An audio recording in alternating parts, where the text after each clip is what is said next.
This bulletin proudly brought to you in association with Alex Campbell's Menswear.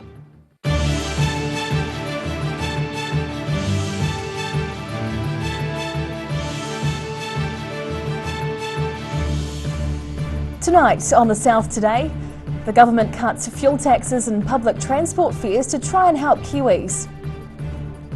Southern support for the people of Ukraine continues to grow in Dunedin. And soft plastic packaging can be recycled again in Dunedin as a new scheme begins.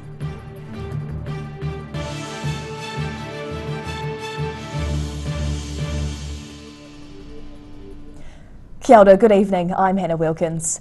The government has made the rare move of cutting fuel taxes for the next 3 months at least. It's slashing fuel excise duties and road user charges by 25 cents a litre from midnight, with public transport fares set to be halved from April.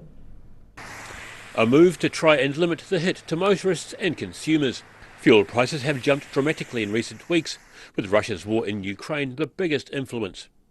So from midnight Monday, the government is slashing 25 cents a litre off the fuel tax it gathers. That's excise duties on petrol and road user charges for diesel drivers. Cabinet has decided today to do what we can to alleviate the increases at the pump by reducing the fuel excise duty by 25 cents a litre and the road user charges by the same amount for a period of 3 months. While it's too complicated to remove the GST on fuel prices as well, Prime Minister Jacinda Ardern estimates it could save motorists between $12 and $17 per tank of fuel. Energy Minister Megan Woods helped lead the plan, talking with stakeholders to try and create a quick change. This afternoon I've been speaking with fuel company CEs who are welcoming this move to ease pressure on consumers at the pump. Most fuel companies are indicating that they're ready to reduce the price of petrol from midnight tonight. The slight relief at petrol stations will only be temporary. At this stage, the 25 cent a litre tax cut is fixed for the next 3 months. Meanwhile, fares on public transport, including buses, will be halved for the same 3-month period from April the 1st. Finance Minister Grant Robertson says the cost of the public transport changes alone could be up to $40 million. This too will be met from savings and reprioritisation from the COVID fund. I would add that as it is a reprioritisation from this existing fund, it is already factored into the budget forecast, so we can make this commitment without increasing government debt. The temporary fuel tax cuts will limit the impact of rising oil prices on transport companies and consumer goods. But he warns petrol prices are expected to continue to rise as the Russian invasion of Ukraine continues to destabilise global energy markets. In Dunedin, The South Today. A spate of furniture fires in North Dunedin keeps police and firefighters busy over the weekend. Police and fire and emergency crews responded to a call about a burning armchair in Castle Street shortly before 11 on Saturday night.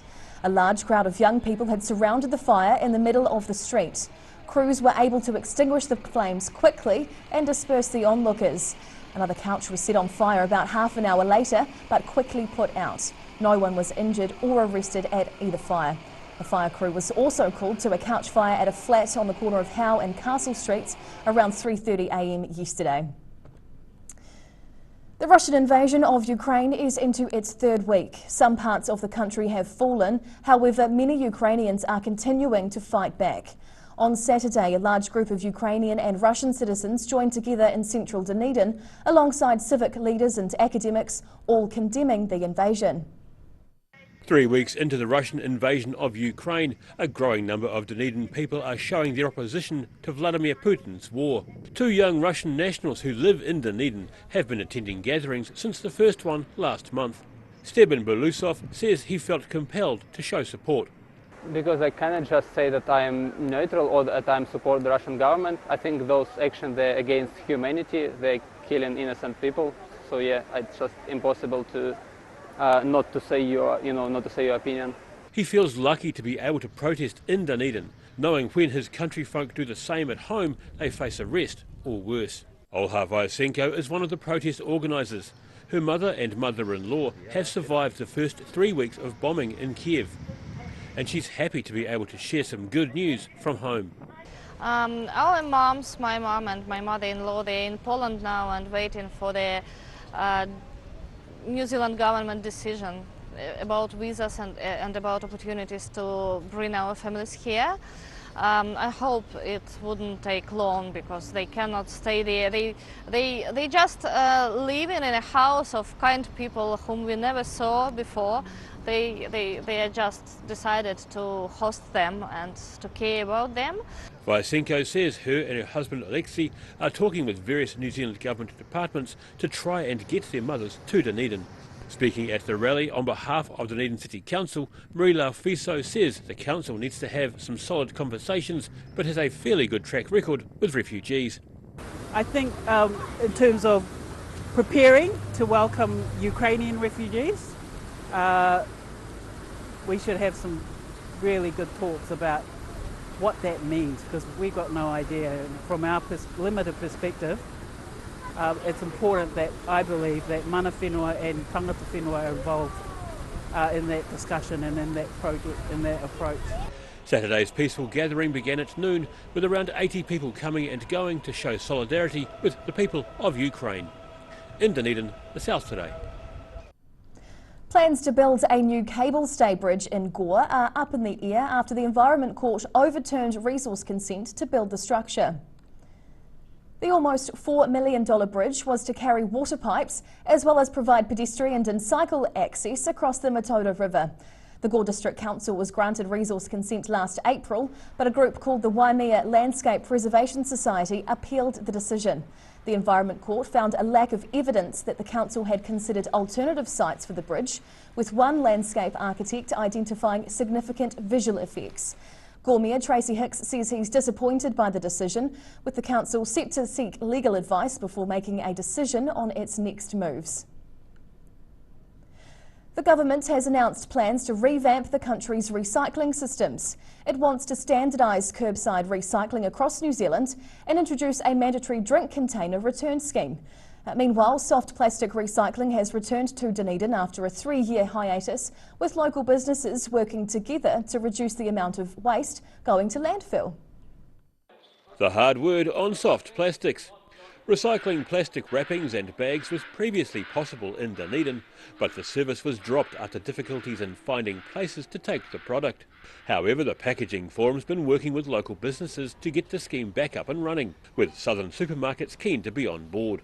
So you've got things like the wrap around your bread, the wrap around your frozen vegetables, that light foil that you get around your chocolate and your biscuit packets, things like bubble wrap as well. Even courier packs, and there's obviously a lot more as well. Garden's New World co-owner Craig Broderick says it fits with the store's waste minimisation scheme. There's been a 3-year hiatus in the soft plastic recycling program here due to a lack of New Zealand companies taking the product and an excess of soft plastics being sent overseas. And now packaging from products like these can again be recycled in Dunedin. They'll be turned into fence posts for farms and gardens, putting a stake in the ground for recycling. A fence post that's used largely in the viticulture industry, so vines and, well, in fact, the horticultural industry mainly. And my understanding is that Future Post is looking to establish a plant in the South Island, and I understand that may be in Blenheim specifically, because of their product is largely used by the wine industry. Before the waste becomes posts, it has to be compressed into bales, the loose soft plastic being squashed and wrapped before being placed onto pallets for freighting. Collection bins are going in this week at 8 New World Countdown and Warehouse stores, with teams from Cargill Enterprises set to collect them for sorting. That's correct, yeah, you'll see a big soft plastic sign. It's a green bin liner that you'll see. Just be careful not to put anything with food or hard plastics, because they can be contaminated reasonably easy. If in doubt, ask one of the staff, but you'll see the bins near the front of each of those retailers. Blair Kippenberger says many of the Cargill's team are looking forward to helping with the collections. The Packaging Forum is hoping to eventually expand the soft plastics recycling scheme nationwide. In Dunedin, the South Today. Whai Yakane, still to come on the South Today. A film shot in the Miniatoto wins big at the BAFTAs, and horses hold up traffic near Queenstown.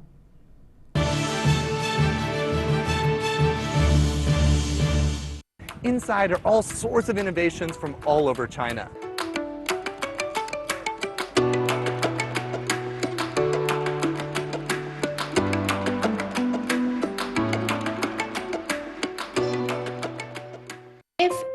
risk of developing melanoma skin cancer, you owe it to yourself to have a mole map. Mole Map is coming to your area. Phone today to make an appointment. It could save your life. COVID-19 has dealt Queenstown a body blow over the past 2 years, bringing the question of how to diversify the town's economy into sharp focus. I'm Southern Issues reporter Daisy Hudson, and I've been examining how the jewel in New Zealand's tourism crown is reinventing itself. You can check out that story, and many others, in Saturday's Otago Daily Times. Hi, we're Age Concern Otago. Age Concern Otago hosts a multitude of social activities, including interwalks.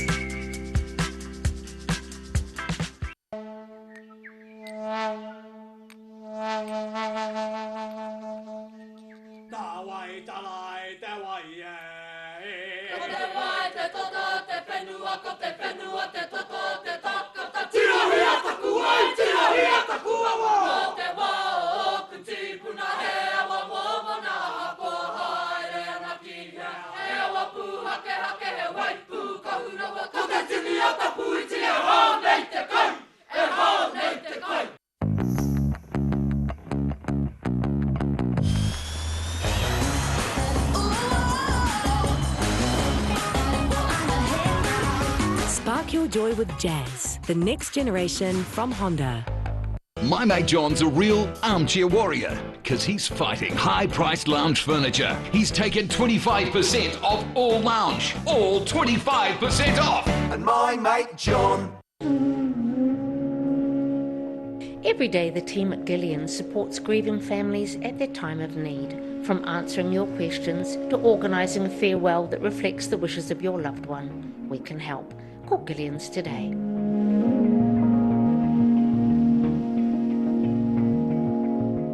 A poorly maintained heat pump can lose up to 35% of its output. The Mr. Heat Pump Cleaner team are experts. Their specially developed chemical wash is totally biodegradable. Call Mr. Heat Pump Cleaner and get the job done by the professionals.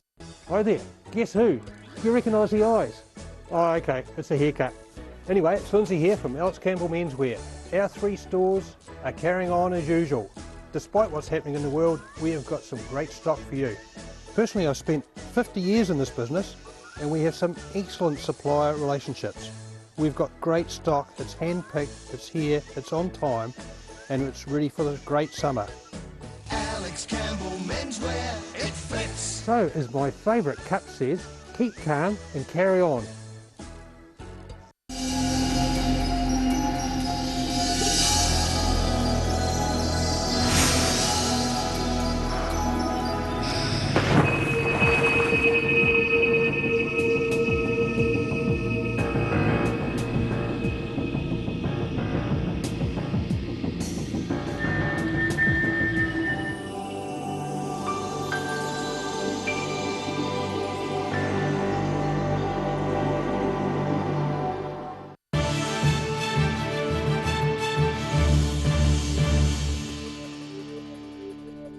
Tēnā koe, welcome back. Dame Jane Campion has been named Best Director at this year's British Academy Film Awards for her movie The Power of the Dog. The dark western is set in rural Montana but was largely shot in the plains and Rocky Mountains of central Otago. The Burbank Ranch and western-style barn were built in a remote area in the Maniatoto. The Power of the Dog scooped the top 2 honours at today's BAFTAs, winning the Best Film category along with Best Director. The Power of the Dog leads the nominations for this year's Academy Awards in late March, with 12 nods for the Netflix film. A group of horse riders have been navigating traffic at the busy Frankton roundabout near Queenstown. The group were part of a national campaign aiming to raise awareness of the legal status of the bridleway. A group of Queenstown horse riders congregated in Frankton to send a message about horse safety. The group was led by Kane Eden and wants to raise awareness about the lack of safe public places for people to ride their horses. About 60 people expressed an interest in taking part in the ride, but Eden limited numbers to keep disruption to traffic minimal. The riders say they're keen to share paths with other vulnerable road users. The riders delivered a letter to Sue Ann Stevens, a representative for local MP Joseph Mooney. It was one of several rides nationwide, with riders hoping to see New Zealand transport legislation define and recognise the legal status of a bridleway, while also consulting riders on road safety programs. In Queenstown, The South Today. Poochers of all sorts of breeds got a chance to cool off at a special Dogs Day out in Arrowtown yesterday. The canines took part in the pool party to mark the end of the swimming season. A fox terrier named Baxter kicked off the afternoon session by confidently jumping into the Arrowtown Memorial Pool. Some dogs were initially a little suspicious of the water, but eventually 40 large dogs ended up diving in and splashing the afternoon away in the pool. The event was held as a fundraiser for the local SPCA with a $5 entry fee per dog. A separate session was also held for smaller dogs, with about 20 attending the pool party on Sunday morning. Whaiakene. After the break on The South Today, cross-country mountain bikers hit the gold trails in central Otago, and we take a look at your weather outlook.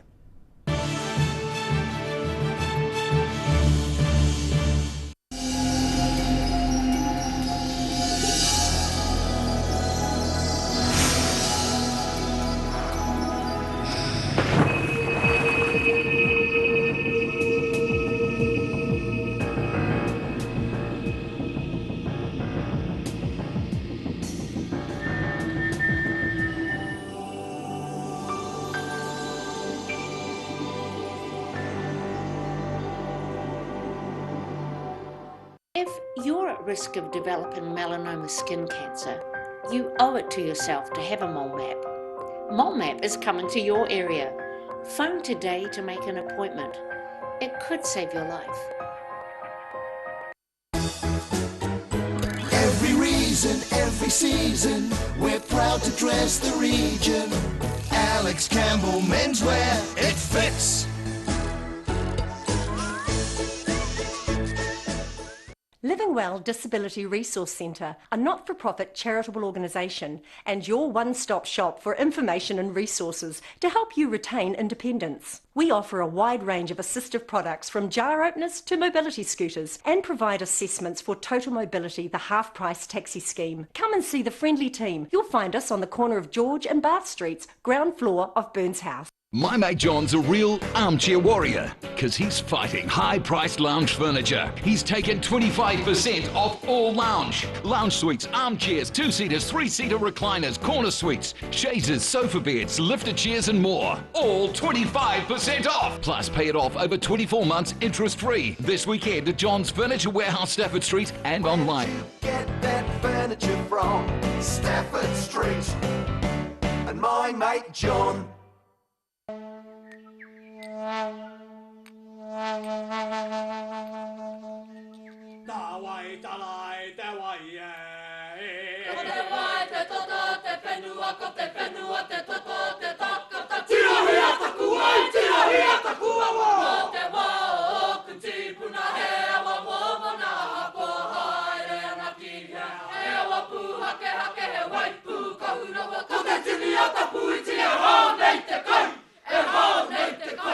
A poorly maintained heat pump can lose up to 35% of its output. The Mr. Heat Pump Cleaner team are experts. Their specially developed chemical wash is totally biodegradable. Call Mr. Heat Pump Cleaner and get the job done by the professional.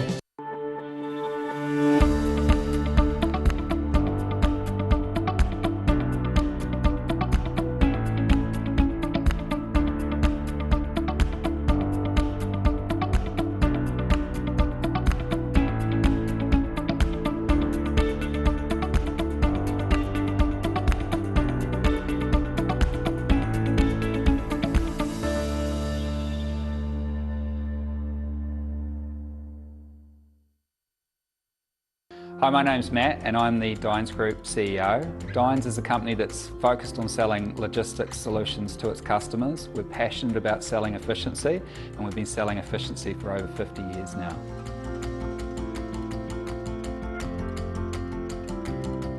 MTF Finance can help you turn the key on your next vehicle with a loan made just for you. TCs and lending criteria apply. Inside are all sorts of innovations from all over China.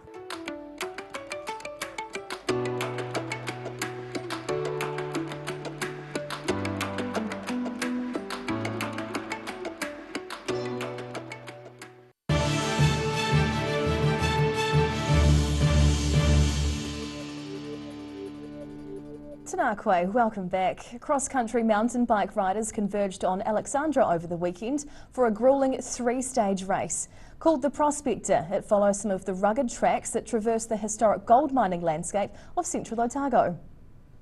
Lining up to tackle a 15-kilometre circuit. The Prospector mountain bike race got underway on Friday with riders tackling the time trial at Matangi Station near Alexandra. The three-day cross-country stage race is now in its second year, and organiser James Williamson says it's inspired by a love of the central Otago historic gold mining landscape, with the main objective of ensuring everyone has fun. Lots of smiles, you know, happy faces, everyone will be tired. Riders raced each other across the spectacular high country landscape of Ernsklu and Matangi stations over the weekend. Some competed in individual categories, while others worked together in teams over the 56-kilometre course. National and Oceania cross-country champion Samara Shepherd paired up with her partner Kyle Ward to dominate the mixed team category. The course was awesome, lots of tight, twisty single track. It was heaps of fun, and yeah, we had a good time. A hard time, but a good time. Josh Burnett and Ben Oliver won the men's team category by a narrow margin. After more than 6 hours of cycling over 3 days, they finished only a minute ahead of their nearest rivals overall. For many athletes, the event is a perfect warm-up before heading off to the World Cup circuit to gain points for Commonwealth Games selection. This is like the last hit out before heading overseas racing. Got Oceania champs on the 27th of March, and then I'm off to Brazil for the first World Cup, and Josh is heading over to America for some road racing, and I'll make sure he does a few mountain bike races in between, but yeah, so it's a busy old year ahead. The pair that came second in the men's team category were Cameron Jones and Matt Wilson, who say they plan to return next year for another crack at claiming the title. In Alexandra, the South Today. And now recapping tonight's top stories on the South Today.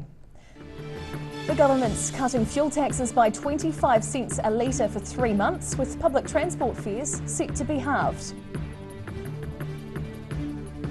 Southern support for the people of Ukraine continues to grow as former residents join together with civic leaders in protest. And soft plastic packaging can again be recycled in Dunedin, with a new scheme rolling out across 8 supermarkets and stores in the city. And now we'll look at what's happening in tomorrow's ODT. Welcome, Barry Stewart. What can we expect to see? Hello. Well, all of what you said just before, you've scooped me on the petrol cuts, etc. So, yeah, so that's good news for motorists. 25 cents off the price. So, and public transport fares slashed. Yeah, in half, good news. From $2 to $1, is it? But hugely. Yeah, it's massive. So we have more on that reaction. We also have another announcement the government's going to make, we think midweek, about the borders reopening to tourists. So we've got some reaction from those in the industry, particularly in Queenstown, to see how they all anticipate that. So largely they are excited, but they do raise a few issues about staff and being able to cope with the influx. So we'll see what comes of that announcement, if indeed it does. But it certainly sends a signal, doesn't it, that we're getting back on track. A little bit. Yeah. A little bit. So yeah, so that we also have a nice little story about a young lady called Hannah Fleming, who started off in the scouting movement as a shy little kid, and now at the ripe old age of 14 She is the latest recipient of the Chief Scout Award, which is, for those that are in the scouting movement, they'll know, it is the highest achievement, highest award you can get in New Zealand. So great effort from Hannah there. So we have a nice little story about her. And a former Powernet employee who is believed to have stolen $440,000 by double dipping from the company has had his assets frozen.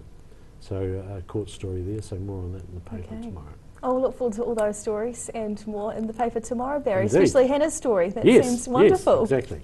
Thank you. And now a look at what's happening in tomorrow's weather. Tonight's weather proudly brought to you by Mole Map. Looking at the situation, winds will blow mostly from the east or southwest this week, with widespread cloud along the coast, it's the east coast, and showers at times. But we can expect clearer skies inland and on the western ranges. Looking at what's in store for the southern towns, along the coast, Catlins can expect fresh southeasterlies with showers and a high of 14 degrees.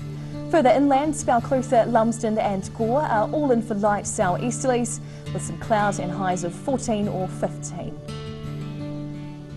Travelling westwards now to the Central Lakes region, Wanaka and Queenstown are in for mostly fine weather with moderate easterlies and highs of 16 or 17 degrees. Alexandra, cloudy with moderate easterlies and a high of 15. There'll also be fine weather in Te Anau with light southeasterlies and a high of 15 degrees. Looking at what's in store for the northern towns, along the coast, Timaru and Oamaru can expect moderate easterlies with showers and a high of 14 or 15. Further inland, Twizel and Omarama will be mostly fine with moderate easterlies, highs of 17 or 18 degrees. In Dunedin, expect southerly winds and a few light showers tonight, dropping to 11. Cloudy tomorrow with drizzly patches and light showers throughout. It'll be rather cold with moderate southeast winds and a high of 14, a low of 12. And it'll be overcast but dry on Wednesday. Still cold with moderate easterly winds up to 14 and down to 11. And in Invercargill, it'll be cloudy tonight with cold southeasterlies decreasing and an overnight low of 9. Cloud breaking tomorrow with sunny periods increasing during the afternoon. Moderate southeasterlies may become chilly tomorrow night and a high of 15, a low of 4.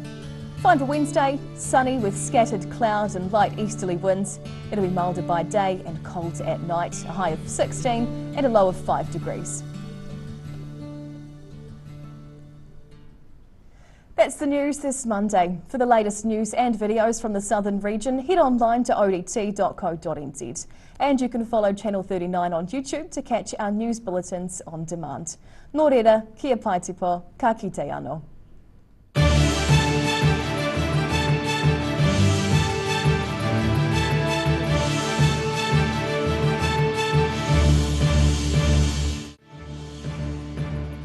This bulletin proudly brought to you in association with Alex Campbell's Menswear.